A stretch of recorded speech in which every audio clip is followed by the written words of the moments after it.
दोस्तों, आज हमें आजाद हुए 70 साल से भी ज्यादा हो गए हैं। तब से हम खुद को स्वतंत्र कंसीडर करते हैं, जो कि सच भी है, क्योंकि अब हम किसी की भी गुलामी नहीं करते। लेकिन मेरा मानना है कि आज भी हम पूरी तरह से फ्री नहीं हैं। मैं ऐसा इसलिए कह रही हूँ क्योंकि मेजॉरिटी ऑफ पीपल आज भी पैसे की गुलामी करते हैं, specially poor and middle class लोग। फाइनेंशियल नॉलेज न होने के कारण ज्यादातर लोग वो जॉब करते हैं जो वो पसंद भी नहीं करते। मेरे फ्रेंड सर्कल में ऐसे बहुत से लोग हैं जो अपनी रिस्पॉन्सिबिलिटीज के कारण फाइनेंशियली प्रॉब्लम में रहते हैं और मंथ एंड तक उनके अकाउंट में काम चलाने लायक भी पैसे नहीं बचते। मेरा एक फ्रेंड है, आज से 5 साल पहले उसकी सैलरी 10,000 रुपए थी और आज उसकी सैलरी 30,000 है। लेकिन आज भी उसकी फाइनेंशियल कंडीशन 5 साल पहले जैसी ही है और वो जॉब जो वो करता है वो भी उसे बिल्कुल पसंद नहीं है, लेकिन फिर भी उसे वो जॉब करनी पड़ती है। ये उसकी मजबूरी है और ये हर मिडिल क्लास की मजबूरी है। दोस्तों, सैलरी एक ऐसी चीज है जो हमें हमारे सपनों को भुलाने के लिए दी जाती है और आज हम जानेंगे कि फाइनेंशियल नॉलेज में हम लोग इतने पीछे क्यों हैं और कुछ सिंपल से स्टेप को यूज करके और फाइनेंशियल नॉलेज को लेकर हम पैसों के लिए काम करना छोड़ सकते हैं और अपनी ड्रीम लाइफ को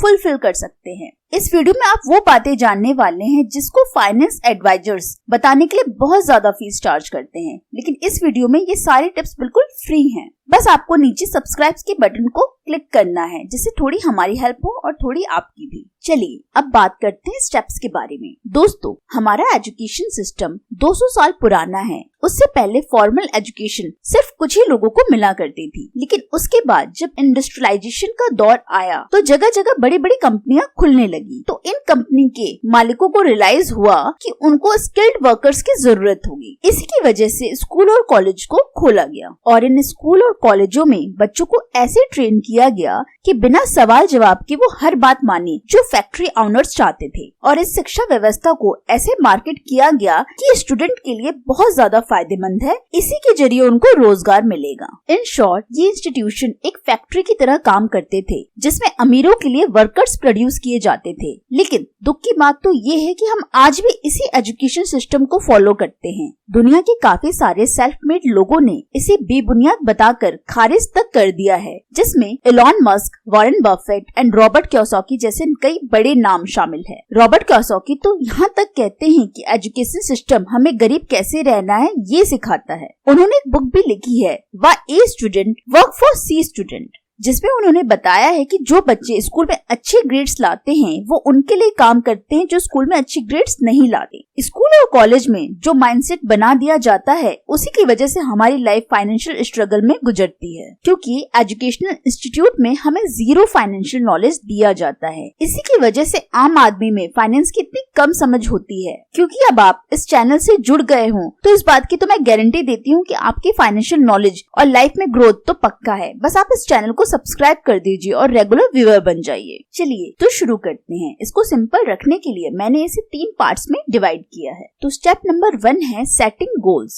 यहाँ हम फाइनेंशियल गोल की बात कर रहे हैं। सबसे पहले आपको ये डिसाइड करना होगा कि आपको फाइनेंशियल फ्री होने के लिए कितने रुपए की जरूरत होगी। ये अमाउंट इतना होना चाहिए जिससे आप उतनी पैसिव इनकम जनरेट कर सके जिससे आप बिना काम किए अपने सारे खर्चे निकाल सके। चलिए इसे एक रियल लाइफ एग्जांपल से समझते हैं। ग्रैंड सैबियर, जो आज अपनी बहुत ही फेमस बुक फाइनेंशियल फ्रीडम के लिए जाने जाते हैं, एक टाइम जब वो बहुत ही गरीब थे, 24 साल में उन्हें जॉब से निकाल दिया जाता है और उसके बाद वो अपने पेरेंट्स के साथ ही रहने लगे हैं। उनके बैंक में बस $2.26 थे और नई जॉब ढूंढने के लिए उनके पास सिर्फ 3 महीने का टाइम था, क्योंकि उनके पेरेंट्स भी उनको इससे ज्यादा अपने साथ रखने के लिए अलाउ नहीं कर रहे थे। 200 जॉब में अप्लाई करने के बाद भी उनकी जॉब कहीं नहीं लगी। इसके बाद वो बहुत ज्यादा फ्रस्ट्रेट होकर अपने गार्डन में बैठे हुए अपनी इस बुरी कंडीशन के बारे में सोच रहे थे। उनके बैंक में मुश्किल से 170 रुपए होने के बाद भी उस दिन ग्रैंट एक ऐसा गोल सेट करते हैं जो लोग सोच भी नहीं सकते। वो डिसाइड करते हैं कि नेक्स्ट 5 सालों में वो पूरी तरह फाइनेंशियल फ्री हो जाएंगे, चाहे उन्हें किसी भी हार्ड वर्क से गुजरना क्यों न पड़े। वो हमेशा इस पैसों के प्रॉब्लम के साथ नहीं जी सकते और फिर वो कैलकुलेट करते हैं कि उनको फाइनेंशियल फ्री होने के लिए $1 मिलियन की जरूरत होगी। उसके अगले 5 साल वो बहुत ज्यादा हार्ड वर्क करते हैं, सारे फाइनेंशियल बुक्स को पढ़ते हैं। उसके बाद फाइनली वो गोल अचीव कर लेते हैं, मतलब वो $1 लाख को कलेक्ट कर लेते हैं और वो बिल्कुल फ्री हो जाते हैं। सकते हैं। दोस्तों, इस एग्जाम्पल से आप लोग गोल को सेट करने की पावर को समझ गए होंगे। नेक्स्ट स्टेप है save and invest. Financial freedom में नेक्स्ट और सबसे इम्पोर्टेंट स्टेप है सेव करो और उसके बाद उसे इन्वेस्ट करो। आप चाहे अपनी पूरी जिंदगी भी काम करते क्यों न रहें, लेकिन अगर आप अपने पैसों को सेव और इन्वेस्ट करने की आदत नहीं डालेंगे तो आप पूरी लाइफ पैसों की प्रॉब्लम के साथ ही काटेंगे। सेव और इन्वेस्ट करने के लिए जरूरी नहीं है कि आप लोगों की 1 लाख ही सैलरी हो। आप महीने के कुछ हजार रुपए भी अच्छी जगह इन्वेस्ट करके अच्छी खासी वेल्थ क्रिएट कर सकते हैं। चलिए इसे एक एग्जाम्पल से समझते हैं। सपोज करें आपकी सैलरी 20,000 रुपए है या आप पढ़ रहे हैं तो आपकी जॉब 15 से 20,000 रुपए में लगेगी। अब इस सैलरी से आप अपना खर्चा वगैरह निकाल कर महीने के 5,000 रुपए सेव कर लेते हैं। लेकिन शर्त ये है कि जैसे ही आपकी सैलरी हर साल बढ़ेगी तो आपको अपने खर्चे नहीं बढ़ाने, आपको अपनी सेविंग बढ़ानी है। सपोज आपकी हर साल सैलरी हाइक होती है 10%, जिससे आपको बस इन्वेस्टमेंट ही करनी है। अब दोस्तों हम देखेंगे एक मैजिक। हमने शुरू किया था 5,000 रुपए की इन्वेस्टमेंट के साथ और हर साल इसे 10% बढ़ाते गए। ऐसा हमने डिसिप्लिन के साथ 20 साल लगातार किया और जो हमें रिटर्न मिला